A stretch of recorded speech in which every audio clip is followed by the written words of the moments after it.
یہ پیر میر علی شاہ صاحب رحمۃ اللہ علیہ، یہ تصفیہ ما بین سنی و شیعہ، یہ جتنے سادات کو آج تکلیف ہو جاتی ہے، میرا ان سے یہ چیلنج ہے کہ وہ پیر میر علی شاہ کو تو سید مانتے ہیں نا،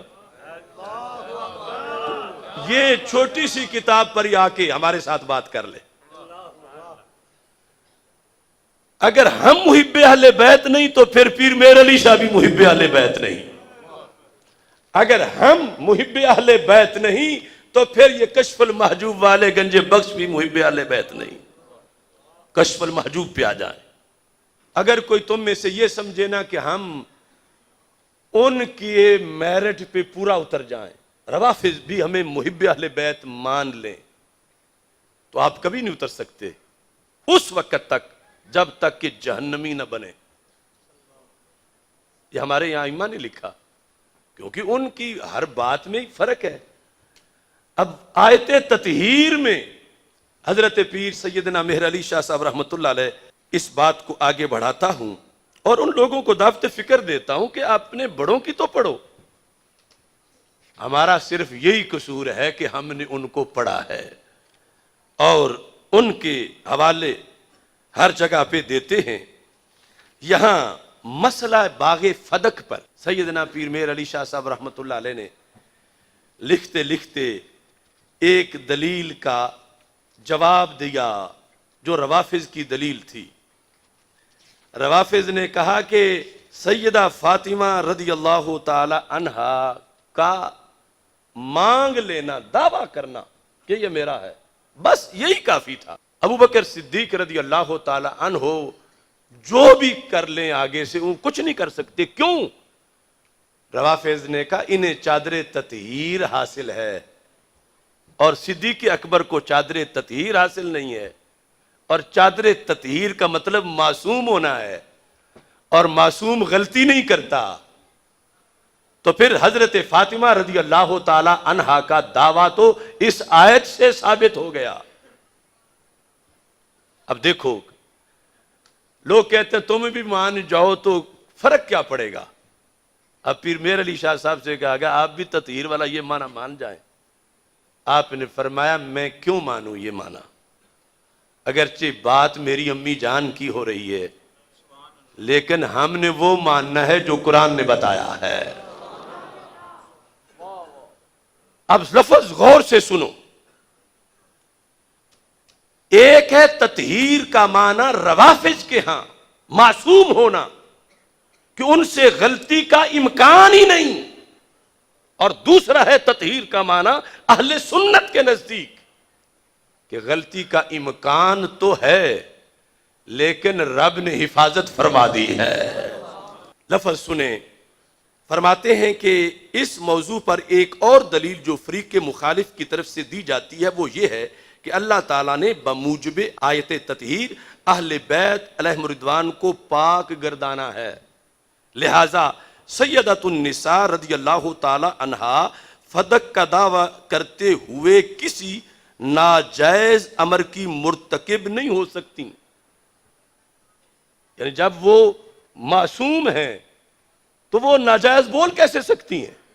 یہ روافض کی دلیل ہے۔ کہتے ہیں اس دلیل کا تفصیلی جواب آگے چل کر آیت تطہیر کی فصل میں دیا جائے گا، یہاں اتنا کہہ دینا کافی ہے۔ یہ اگلے جملے جو ہے نا، میں بولوں کوئی بھی آج کا بولے تو دوسری طرف سے فوراً کہا جائے گا ان کے دل میں کوئی مروڑ ہے، اور یہ بول رہے ہیں پیر میر علی شاہ صاحب، تو پتہ چلا مروڑ کا مسئلہ نہیں، شریعت کی حفاظت کا مسئلہ ہے۔ کیا وضاحت کی؟ فرمایا تطہیر کا معنی جو وہ لیتے ہیں وہ غلط ہے، تطہیر کا معنی جو سنی لیتے ہیں وہ صحیح ہے۔ اب سنی معنی لیتے ہیں، اس سے پھر اب فرق کیا نکلے گا؟ کہتے ہیں کہ آیت تطہیر کا مطلب ہرگز یہ نہیں، ہرگز یہ نہیں کہ یہ پاک گروہ معصوم ہے۔ سرکار کے علاوہ جو 4 تن ہیں 5 تن میں، کہ یہ پاک گروہ معصوم ہے. پیر میر علی شاہ فرما رہے ہیں آیت تطہیر کا ہرگز یہ مطلب نہیں. تطہیر ہے مگر یہ معصوم نہیں. کیوں؟ معصوم صرف رب کے نبی ہیں انسانوں میں.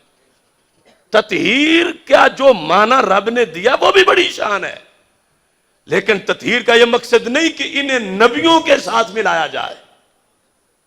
نبی معصوم ہیں انسانوں میں. اور یہ فرمایا کہ آیت تطہیر کا مطلب ہرگز یہ نہیں کہ یہ پاک گروہ معصوم ہیں اور ان سے کسی قسم کی بھی خطا کا سرزد ہونا ناممکن ہے.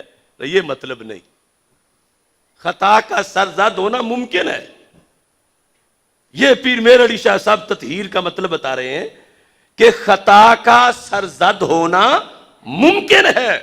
تو پھر فرماتے ہیں اس کا یہ مطلب ہے کہ اگر بمقتضائے بشریت ان سے کوئی خطا سرزد بھی ہو تو وہ عفو و تطہیر الہی میں داخل ہوگی.